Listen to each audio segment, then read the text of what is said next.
Le progrès, jusqu'où? C'est la question à laquelle a tenté de répondre notre invité Thierry Magnien. Bonsoir, merci Bonsoir. d'être sur le plateau des entrepreneurs d'avenir. Vous êtes docteur en sciences physiques et docteur en théologie, mais surtout vous êtes recteur de l'Université catholique de Lyon.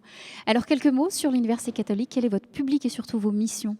Voilà, nous avons environ 10 000 étudiants, 600 personnels et nous formons dans plein de disciplines différentes. La biologie, les langues, le droit, la gestion, l'économie, le management, la psychologie et la théologie aussi, bien sûr. Donc vous formez la future élite de demain. Alors pourquoi est-ce qu'il n'est pas surprenant de voir un recteur présent aujourd'hui au Parlement des entrepreneurs d'avenir? Pourquoi être là? Eh bien, parce que nous formons justement de futurs cadres, en particulier de ces entreprises, et puis que nous travaillons, moi-même je suis donc physicien et théologien, et nous travaillons dans ces croisements entre acquérir des compétences scientifiques, technologiques, économiques fortes, et croiser avec ce que nous appelons les humanités, c'est-à-dire ce sens de l'homme, mais faire un véritable croisement entre les disciplines, ce qui est particulièrement important pour les questions d'éthique soulevées aujourd'hui.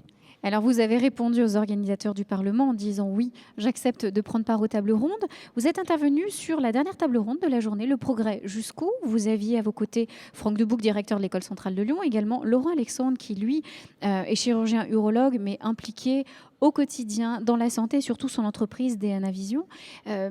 Surprenant cette table ronde, surprenant ces intervenants, quelle réponse vous avez pu apporter?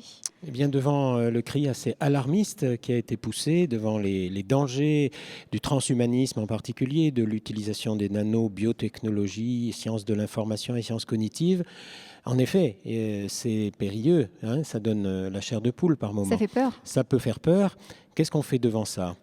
Nous, par exemple, modestement, nous essayons de répondre, et je l'ai donné comme exemple, de former des scientifiques, des biologistes en l'occurrence, qui soient au courant de toutes ces questions-là et qui viennent, au cours de leur formation, avec des philosophes, reprendre les questions d'éthique, les questions de sens de l'homme, les questions d'avenir, les questions finalement de recherche de bonheur, qui ne soient pas simplement résolues par de nouvelles technologies qui vont nous transformer et transformer nos fonctionnalités, mais qu'est-ce qui fait que socialement parlant, nous allons pouvoir nous déployer. Voilà le genre de questionnement, de croisement entre sciences sociales et sciences biologiques ou économiques que nous essayons de promouvoir dans nos formations. Nous pensons que ça vaut le coup dans cette société avec tous ces défis de pouvoir le faire. En tout cas, vous avez pu glaner quelques idées encore aujourd'hui lors de ce Parlement des entrepreneurs d'avenir. Merci beaucoup d'être venu sur notre plateau. Je le rappelle, Thierry Magnien, vous êtes recteur de l'Université catholique de Lyon. Merci. Merci.